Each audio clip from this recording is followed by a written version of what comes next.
تقسیم در تقسیم کے بعد متحدہ قومی موومنٹ پاکستان کے دھڑے آج پھر سے ایک ہونے جا رہے ہیں۔ چیئرمین پاک سرزمین پارٹی مصطفیٰ کمال ایم کیو ایم کے مرکز بہادر آباد پہنچے تو عامر خان اور دیگر رہنماؤں نے ان کا استقبال کیا۔ فاروق ستار کا کہنا ہے کہ ایم کیو ایم پاکستان کے انضمام کا عمل آج مکمل ہو رہا ہے۔ ایم کیو ایم کے 3 دھڑے آپس میں آج ملنے جا رہے ہیں جو ہماری پیرنٹ پارٹی ہے۔ کراچی اور سندھ کے لیے نئی توانا قیادت جلد سامنے لائیں گے، ایم کیو ایم کے ووٹ بینک کو دوبارہ سے جوڑیں گے۔ متحدہ عرب امارات کے صدر نے پاکستان کے $2 ارب کے قرض کو رول اوور کرنے اور $1 ارب اضافی قرض دینے کا اعلان کر دیا ہے۔ وزیر اعظم شہباز شریف نے ابوظہبی میں متحدہ عرب امارات کے صدر شیخ محمد بن زید ال نہیان سے ملاقات کی، جس میں دونوں رہنماؤں نے باہمی دلچسپی کے امور پر تبادلہ خیال کیا، جبکہ اس موقع پر متحدہ عرب امارات کے صدر نے $2 ارب کے قرض کو رول اوور کرنے اور $1 ارب اضافی قرض دینے کا اعلان کیا۔ وزیر اعظم شہباز شریف نے ان کو دورے کی دعوت دی جو انہوں نے قبول کر لی۔ گورنر پنجاب بلیغ الرحمان نے وزیر اعلیٰ چودھری پرویز الہی کے اعتماد کے ووٹ کو تسلیم کرتے ہوئے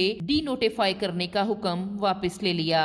وزیر اعلیٰ پنجاب چودھری پرویز الہی کو عہدے سے ہٹانے کے گورنر پنجاب کے نوٹیفکیشن کے خلاف درخواست پر سماعت لاہور ہائی کورٹ میں ہوئی۔ دوران سماعت جسٹس عابد عزیز شیخ نے استفسار کیا کہ گورنر اعتماد کے ووٹ سے مطمئن ہیں، جس پر گورنر پنجاب کے وکیل نے کہا کہ اعتماد کے ووٹ کے ریکارڈ کو عدالتی ریکارڈ کا حصہ بنا دینا چاہیے۔ صدر مملکت عارف علوی نے موجودہ فوجی قیادت اور عمران خان کے درمیان ڈائیلاگ کے اہتمام کی تردید کر دی۔ برطانوی نشریاتی ادارے کو دیے گئے انٹرویو میں صدر مملکت نے حکومتی اتحاد اور پی ٹی آئی کو مل کر بیٹھنے کی پیشکش کرتے ہوئے کہا ہے کم از کم سیاسی جماعتیں ہی آپس میں مذاکرات کر لیں۔ انہوں نے کہا کہ موجودہ اتحادی حکومت پی ٹی آئی سے بات چیت میں ٹال مٹول سے کام لے رہی ہے۔ پی ٹی آئی اور حکومتی اتحاد میں ایک ماہ میں کسی قسم کی پیغام رسانی نہیں ہوئی۔